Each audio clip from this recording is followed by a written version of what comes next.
মমতা বন্দ্যোপাধ্যায় মনে করেছেন যে না, সুকান্ত ভট্টাচার্য বুদ্ধদেব ভট্টাচার্যের কাকা, সুতরাং তার কবিতা বললে বাচ্চাটা বিগড়ে যাবে, তার থেকে অভিষেকের পিসির কবিতা পড়া ভালো।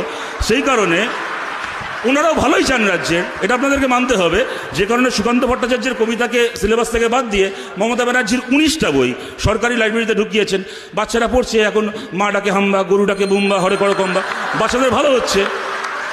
সুতরাং এইটা বুঝতে হবে যে এটা আমাদের পথ আলাদা হতে পারে, কিন্তু আমাদের লক্ষ্য এক, আমরা সবাই ভালো করতে চাই। দেখুন, আমি আমার কথাকে শীর্ষে আমাদের মধ্যে সবচেয়ে ছোটো, এবং সত্যি ও যখন কথা বলেছে আমরা প্রত্যেকে অত্যন্ত মুগ্ধ হয়ে শুনেছি, অত্যন্ত ভালোভাবে কতগুলো কথা বলেছে। আমি জাস্ট দুটো কথা বলছি। এক, শীর্ষা আপনি যেটা বললেন যে আর্জেন্টিনার মানে আমাদের উইমেন্স টিম ওয়ার্ল্ড কাপ জিতলো এবং তার সঙ্গে আর্জেন্টিনার উদাহরণটা দিয়ে বললেন যে আজকেই আমরা খালি রাত জাগিনি, 2022-এও আমরা রাত জেগেছিলাম। তার কারণটা হচ্ছে আমাদের একটা অ্যাড্রিনালিন হয় যখন আমরা একটা দলকে সাপোর্ট করি, তার জয়টা দেখতে চাই।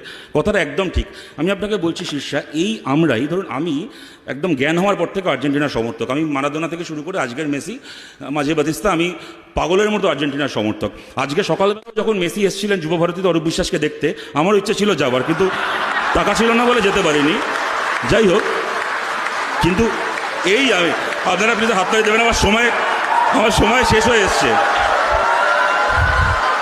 আর আমার সময় শেষ হয়ে এসছে, এরকম করবেন না এবার। আরে ঘন্টা কে বাজাচ্ছেন, আমার তো সে করছে প্লিজ।